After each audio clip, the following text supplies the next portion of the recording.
I know I got to get to that third commandment, but my heart has been broken, and I am not alone. I think you all know why by the title of this video. 31 years old. That means I was 18 when Charlie Kirk was born. I know he was controversial, and I'm not saying that I agree with every single thing that he had to say. Most things, yes. I did agree with. I do love my country. I do love Jesus first. You're never too old to walk with Jesus. You're never too old to walk through faith for grace. That is a free gift.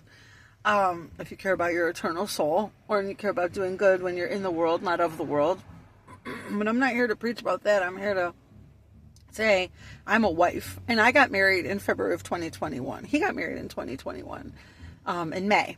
I found that out posthumously, and I didn't, I'd never know. I knew he had a beautiful wife. I just didn't know when he got married. And the video of her last night just really struck me. And it strikes me no matter what you think of him. He has 2 children that will never remember him, and a 3-year-old that's been asking for her daddy. And I don't care who you are. If you're happy that he died, you're sick. You're sick. Some of the things, he believed this and that. You're extreme if you're going to that place. A coward shot him. That he gave a microphone to everybody that was different than him. Do we all do that? I know I don't do that. I don't give a microphone to people that have different views than I do. Right there. I know I don't do that. God calls us to have borders and to love your country. God calls us to not murder. God calls us to have a one flesh relationship. All those things. If you're gay, I don't care. If you're trans, I don't care. I'm going to love you anyway. I don't care. I'm not God. I didn't write the book. There's 14 authors in the Bible, and I'm not one of them. There's 66 books. I didn't write one of them. That's not me. You know what I'm saying? I have people that I'm not going to call out right here and now that are flesh and blood close to me that are gay. I don't care if you're gay. I don't care if you had a child out of wedlock. I don't care if you're having premarital sex. I don't care if you had an abortion. All of those things are not for me to judge.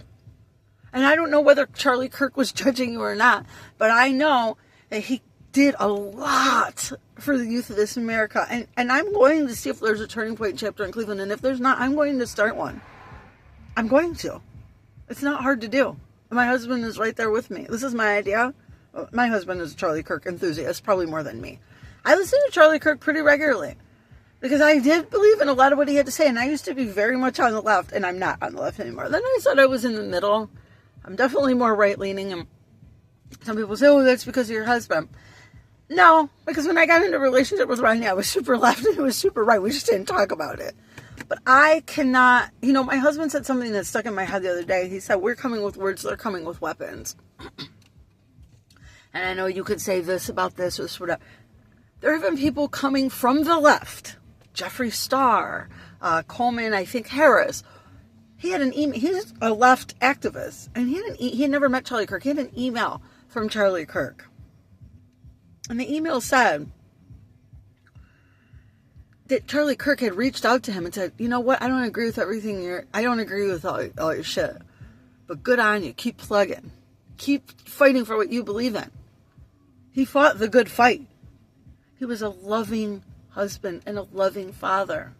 He loved his country. He loved God. He put God first. The thing he wanted to be remembered for was for his faith. He is no doubt, and I don't care what anyone says. I don't care. I don't care who you are to me. I don't care. He is wearing a white robe, standing at the right hand of the Father next to Jesus, where we all hope to be, making heaven crowded. Like his wife said, making heaven crowded. The walk to heaven is narrow. It is narrow. I grew up Catholic, went to Catholic school, did all the things. Of course, we believe in the King James Version of the Bible, but we don't all, in the Catholic Church, we don't go to Bible school. We don't have Bible study. We don't do that. But like Baptists and Protestants and, other, Presbyterian, whatever, Lutherans, they all do that. And that's fucking awesome. Excuse my French. That's awesome. I'm going to have to bleep that out. But anyway, so now as an adult, I always went to church. Like I lived in an ethnic neighborhood for a long time and had a really great church that even my great-grandparents went to, great-great-grandparents, like on down from the old country went to. And I belonged to that church, but I still was a sinner. I still loved my sin more than I loved Jesus. And I have just turned the page on that completely now. My husband got in the car. I'm waving to him to not talk. I've just turned the page completely on that now. To the point, I don't care if I'm more right-leaning. I don't care what you think of me. I'm 49 years old. God is going to judge the living and the dead. He is. He's going to judge the living and the dead. I don't know where you want your eternal soul. I don't want to burn in hell. And it's not even, it is about that. I don't want to say it's not about that. It's about that. But it's also about what you can do on this earth. I pray to God all the time. If you can wash me of my sin, Lord, let me be of service to you. How can I be of service to you? How can I bless a stranger? How can I be a better person? And I believe that's all Charlie Kirk wanted to be. And I think that's all that we're called to be. I don't judge anybody that's different. I think that's what this world is made of. I think that's a beautiful thing. So because I love Jesus and I'm more right-leaning now, I'm not condemning anyone. I'm not God. I serve a sovereign God. I'm nothing but a flesh and blood servant. I am created by the Creator. That job is taken. And it wasn't given to me. I'm just a human being that is going to walk with Jesus. Thank God for Jesus Christ. Amen to y'all. God bless you.